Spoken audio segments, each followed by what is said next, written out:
Kembali di Rakyat Bersuara, saya Aiman Wicaksono. Sebelum saya ke Bung Haris, tadi Bung Haris saya janji akan Bung Haris, tapi ada pembicaraan tadi pada saat jeda menarik oleh Babe Haikal. Saya ingin tanya, tadi kan sempat juga bertanya kawan-kawan. Pembicaraan jeda jadi live begini ya? Iya, harus ini kan transparan. Jadi ada banyak pertanyaan. Pak Prabowo sebelum apa bahasanya menghadap Tuhan. Gini. Ya, saya kan suka diundang untuk diskusi gitu ya. Dan langsung suka, dengan Pak Prabowo? Iya. Oke. Dan juga suka diundang dalam acara misalnya ada pengajian atau buka puasa bersama gitu kan. Bahkan dari zaman dulu. Ya.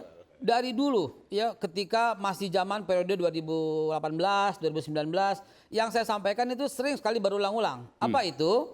Begini. Ibnu Arabi itu pernah menulis dalam bukunya judulnya Al-Futuhat Al-Makkiyah. Jilid 7. Dia bilang begini. Negara itu harus bisa menjamin rakyatnya terbebas dari lapar dan terbebas dari takut. Dalilnya at'amahum min ju' wa amanahum min khauf. Al-Quraisy. Quraisy itu bangsa yang kecil lalu kemudian menjadi 2/3 dunia di bawah telapak kakinya. Siapa pemimpinnya? Pertama Nabi Muhammad, dilanjutkan dengan Abu Bakar Siddiq, Umar bin Khattab, Utsman bin Affan, Ali bin Abi Thalib, Bani Umayyah, Bani Abbasiyah, Bani Utsmaniyah, berapa ribu tahun itu loh keberhasilan itu. Dan Allah Subhanahu wa taala lukiskan dalam Al-Qur'an bahwa bangsa yang di dalamnya orang yang nggak ada yang lapar dan nggak ada yang takut, dia akan sejahtera. Begitulah beberapa tafsirnya dengan mengabaikan asbabun nuzul dari surat Al-Quraisy tadi. Dan itu disampaikan ke Pak Prabowo oleh seorang Babe Haikal. Dan saya sering sampaikan itu. Sering bahkan? Sering. Dan kemudian terjadilah mungkin dalam perenungan, dalam pemikiran, dalam program gitu loh. Akhirnya adalah suasana yang dibangun oleh beliau. Suasana apa yang dibangun oleh beliau? Dalam pidato-pidatonya. Saya presiden yang akan mencintai rakyat yang baik yang mendukung saya maupun yang membenci saya. Itu beliau udah menjamin rasa aman di dalam bernegara. Dan kemudian beliau juga melancarkan program untuk makan siang gratis. Itu lapar. Itu juga menjamin. Jadi dari kata-katanya dan dari perbuatannya telah tercermin menjamin rasa lapar dan rasa takut. Itu masalahnya Bang. Nah, kalau lapar makan siang gratis, kalau takut apa? Kan udah menjadi kan komitmennya udah berkali-kali diucapkan. Saya presiden yang akan mencintai semua rakyat, baik yang mendukung saya maupun yang membenci saya. Artinya yang membenci nggak bakal diapa-apain gitu loh. Keren. Mudah-mudahan lah. Mudah-mudahan begitu Be ya. Itu dia harapannya. Oke. Oh luar biasa. Tapi soal curang-curang nggak diceritakan sama Pak Prabowo. Maksudnya kalau pemimpin mendapatkan kekuasaan dengan cara curang itu juga nggak baik juga Be. Kan berulang kali dibilang yang curang tangkap. Emang curang perintah beliau. Yang ditangkap siapa? Yang curang. Oh berarti istana itu. Silahkan, yang curang tangkap. Itu aja prosesnya. Itu aja kan. Dan yang curang memang perintah beliau. Ya kalau soal curang udah selesai lah. Karena Mahkamah Konstitusi sudah memutuskan. Beliau kan kembali. Ya, saya katakan kembali gitu loh. Ya, siapa yang selesai. curang? Emang Tuh, Bung Refli punya keyakinannya silakan. Ada dissenting gitu. Kelihatan Babe. Kalau sudah ngomong curang langsung dia emosinya tinggi. Ngomong yang lain tidak kan? Gak ada emosi Bang. Tenang aja kita gak ada emosi santai. Ada dua Bang Ferry. Ini gaya. Ada Bang Refli ada dua. Kalau ngomongin curang sama ngomong Mama Sinton kenceng dia. Ngomong PDIP sama ngomong curang dia langsung naik. Oke. Bung Haris, silakan Bung Haris. Ada yang mau disampaikan tadi. Mungkin nasihat dari Babe ke Pak Prabowo soal surat Al-Quraisy tadi ya. Negara itu harus menjamin satu rasa takut tidak boleh dan juga menjamin perut lapar maksudnya tidak boleh. Silakan. Baik. Pertama begini, saya ngikutin dari tadi diskusinya dan juga ngikutin diskursusnya kan berapa hari ini soal nyebrang-menyeberang itu. Pertama saya mau bilang begini bahwa diskusi ini atau wacana yang beredar soal bergabung dan harus ada yang jadi oposisi itu sepertinya agak aneh. Jadi maksudnya Bang, nggak perlu ada oposisi nggak apa-apa? Bukan, saya mau jelasin kenapa oposisi dan tidak beroposisi, posisi dan beroposisi menjadi diskusi normatif. Ini kayak ada 4 kotak, siapa yang mau ditaruh di sini, siapa yang mau taruh di situ. Sampai tadi ada pernyataan, tolong sampaikan salam saya, bilang sama teman-teman PDIP, oposisi aja. Kalau kita baca literatur literatur humaniora ya terkait dengan soal situasi politik gini ya, dari kajian sosiologis, politik, hukum. Oposisi itu dampak. Dia bukan dipertarungkan, bukan didiskusikan dalam hitungan apa tadi istilahnya, tinta keputusan MK masih basah. Dia harusnya dampak karena ada visi dan ideologi dari si kontestan itu. Jadi apa pertanggungjawaban mereka terhadap saya ke Banyuwangi mau ke tempatnya petani pakel di pelabuhan di Banyuwangi, kita berhenti ketemu pendukungnya PDIP, ya kan? Saya pernah ketemu pendukungnya Anies di daerah yang mereka tidak punya atau tidak melengkapi dirinya untuk berimajinasi akan gabung dan apa-apa. Mereka ideologis mendukung Megawati, mendukung Anies karena ada melihat harapan di sana. Jadi menurut saya oposisi adalah konsekuensi. Dia bukan sesuatu yang didiskusikan untuk ditempatkan. Otomatis harus jadi oposisi kalau tadi bahasanya kan kalau kalah, bukan hanya kalah. Gambaran idealnya adalah yang di koalisi Indonesia Maju pun harusnya ada yang tiba-tiba keluar. Kenapa? Saya kira makan siangnya pakai daging, ternyata kangkung misalnya. Dia juga check out. Kalau nanti sudah dilakukan Iya, misalnya. saya berimajinasinya seperti itu. Ini artinya apa? Artinya berposisi atau berkuasa dan juga beroposisi itu artinya karena ada konsep, ada keinginan yang diyakini. Melihat diskusi hari ini, melihat wacana hari ini, mau diundang mau nggak diundang, mau ada karpet merah nggak ada karpet merah, mau ada hubungan baik Megawati dan Prabowo, ya kan? Itu nggak penting. Yang penting adalah seharusnya mencocokkan. Ada kecocokan, ya kan?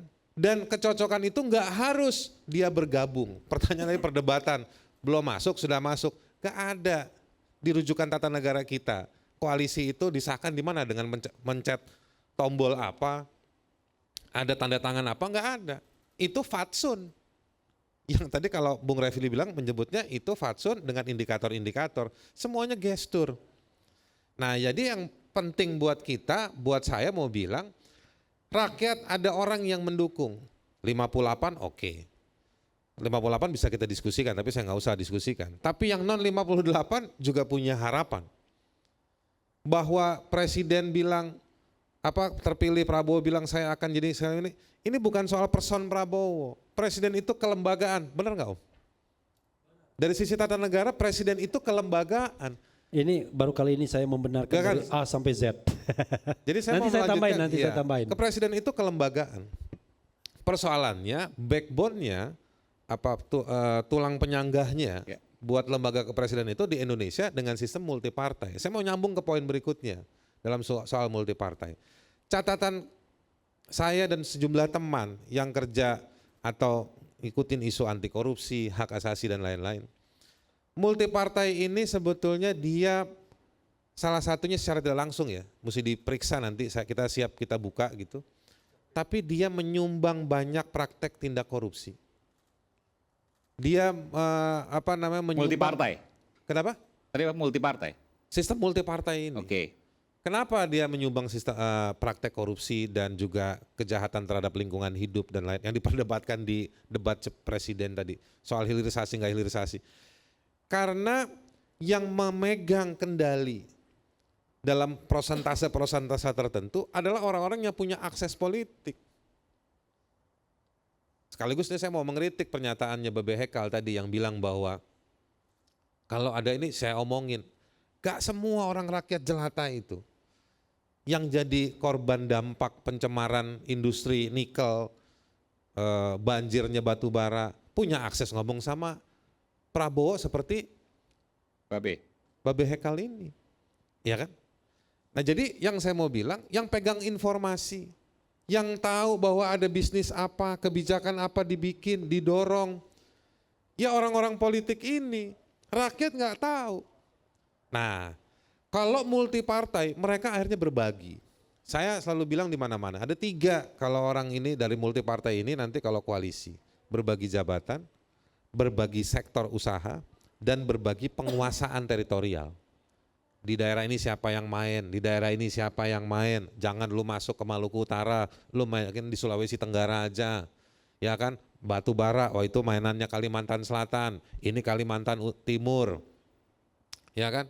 Kalau pabrik di sini, wah itu yang main geng ini, itu kelompok ini, jangan diganggu. Properti juga seperti itu. Jadi kolaborasinya, kalibrasinya antara si pejabat, jabatan, sektor usaha, dan juga wilayah. Ini 3. Nah multi partai itu sebetulnya dia pintu masuk untuk masuk ke 3 ini. Dapat jabatan, dapat bisnisan, dan dapat wilayah tadi itu. Nah ini yang kemudian dalam beberapa hal ada masuk ke penggunaan dana-dana APBN, APBD, dan semua perintilannya. Baru ini sepertiga. Tapi duit yang beredar tiap tahun itu kan sampai 11.000 triliun, 12.000 triliun. Ada duit sektor swasta yang juga dia sedikit banyaknya lewat ke otoritas-otoritas negara. Dan di situ sekali lagi orang-orang yang ada di dunia politik, yang butuh backup politik, yang hidup. Rakyat cuman konsumen. Ini anak-anak muda ini kan kuliah nih. Selesai kuliah cuman 2. Dari jam 5 pagi sampai jam 5 sore jadi buruh, jam 5 sore sampai jam 5 pagi lagi jadi konsumen. Mereka nggak ngambil keputusan. Mereka nggak bisa ngakses informasi, mereka nggak bisa mempengaruhi karena mereka nggak punya akses seperti si Babe Haikal bilang. Nah praktek ini yang sebetulnya kemudian berjarak tidak terkoreksi. Babe Haikal istimewa dong. Luar biasa. Yang saya mau katakan lebih lanjut Om Aiman, ya kan? Perdebatan hari ini, si ini masuk, si itu nggak masuk segala macam, buat rakyat nggak ada pengaruhnya, ya kan? Betul bahwa apa tadi, min amanu min hauf, ya kan? Menjaga, padahal ayat itu sebetulnya surat Quraisy itu sebetulnya mau bilang, ya kan orang Quraisy, lo jangan songong lah, ya kan? Ini udah lu gue jagain dari rasa lapar, gue jagain dari rasa aman. Ya kan, itu dialognya Jibril kepada Muhammad Rasulullah ketika bilang tuh orang Quraisy tuh kayak begitu. Padahal udah dibelain, jahatin Nabi dan lain-lain. Tapi oke, kalau mau dipakai tafsirnya Ibnu Arabi yang terkenal dengan Wahdatul Wujud itu. Nah saya mau bilang begini, kalau misal rakyat suruh bilang lawan rasa lapar, dikasih konsep teknisnya, makan siang gratis. Saya juga bisa protes kan. Kenapa enggak dikasihkan pekerjaan, diciptakan pekerjaan saja. Supaya si orang tuanya atau si anak-anak muda itu, dia bisa menentukan dia mau makan apa hari ini. Ya kan? Jadi konsep makan siang gratis itu sebetulnya itu program yang sangat di ujung sekali. Tapi konsepnya adalah konsep memang nggak boleh lapar. Jangankan lapar, dalam Islam itu kalau ada warganya kesandung karena kerikil, itu pemimpinnya yang perlu dipertanyakan. Meskipun dia berjenjang ya. Nah jadi sampai di situ saya mau mengatakan bahwa kembali sekali lagi, ini yang harus diciptakan adalah bagaimana kewarasan dan standarisasi bernegara. Bukan siapa yang bisa mengakses. Problemnya kita di negeri ini siapa yang diajak. Lu diajak apa enggak? Lu kenal apa enggak? Waktu kita mengakses komisi A, komisi B, lapor sana, lapor sini, jalan enggak? Apakah kita harus pakai embel-embel punya teman saya Babe Haikal loh. Oh ya kalau gitu nanti diproses. Nah, jadi persoalan saya persoalan yang ingin saya sampaikan malam ini, dialog oposisi, dia harusnya dialog yang mengukur problem yang ada di masyarakat apa. Nggak bisa terus-terusan ngomong, nggak ada masalah, 58 udah milik kita. Nggak begitu diskusi. Nggak tradisional, ini menarik. Jadi orang-orang, Babe istimewa, super istimewa. Orang yang seperti ini, iya, orang-orang yang dekat dengan Babe juga akan jadi istimewa. Iya. Karena Kalau bisa langsung misal- akses kekuasaan. Bagaimana dengan orang-orang di luar sana? Betul. Bagaimana kemudian dengan orang-orang yang katakanlah menjadi Makanya prakteknya. korban tambang dan lain sebagainya, warga Makanya dan sebagainya. prakteknya, Om Aiman. Anda mau sampaikan itu? Makanya prakteknya sekarang, termasuk saya sendiri, gara-gara mungkin berteman sama Om Aiman, jadi kalau orang Betawi bilang ketepak ngetopnya gitu ya. Dianggap kenal ini, kenal itu, kenal ini, kenal itu. Tolonglah bangun. Jadi udah nggak ada yang percaya sama mekanisme. Pernah kamu ngirim ini, pernah kamu ngurus ininya. Udahlah bang, tapi udah berapa tahun lalu nggak jalan. Jadi di negeri ini segala sesuatu itu berjalan berdasarkan akses. Kenal nggak?